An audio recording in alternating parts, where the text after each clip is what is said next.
Let's be honest, nothing unites Nigerians like fuel price increase. You can insult my football club, I'll forgive you. You can argue politics, I'll crow past. But fuel, everybody becomes an economist. Suddenly, your uncle who has never balanced a budget is discussing global oil dynamics on WhatsApp. Fuel goes up and we all start saying the same thing. The government is bad. They don't care for the poor. Life is hard. They are all real because transport goes up, food goes up, everything just starts going up. Everything starts moving like fuel itself, upwards only. But here's my uncomfortable confession.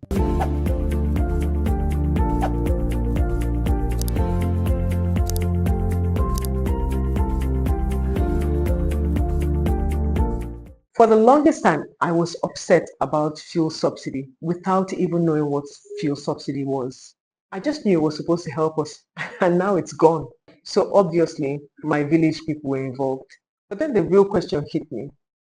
How can I be so confident about something that I never fully understood? Proverbs 18:2 says, "A fool has no pleasure in understanding, but only in expressing his own opinion." Because expressing opinions is easy, but understanding systems, that one requires sitting down. So today, I'm not here to defend the government. I'm not here to attack the government. I'm here to ask, what exactly was fuel subsidy and what happened when it left? Okay, simple explanation. Fuel subsidy simply means that fuel costs more to produce and export than what we paid for it. The government paid the difference. Translation, fuel was artificially cheap. But then I read something that made me pause. We weren't all benefiting from it equally. If you don't own a car, how much fuel subsidy were you truly enjoying? If you take keke, okada or bus, how much reaches you before fuel prices rise again? Meanwhile, people who consume more fuel benefit more. And then there was the other issue of leakage. Fuel meant for Nigeria was somehow developing travel ambitions, crossing the borders, disappearing, and I realized something painful. Fuel subsidy was not just an economic issue, it was a trust issue. Ecclesiastes 5:8.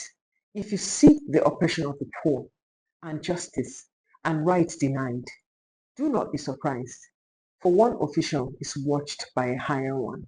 Systems fail when accountability fails. Now, here is where it gets tricky. Removing subsidy doesn't automatically just make life better. It only changes where the money goes. The real question is not, was subsidy good or bad?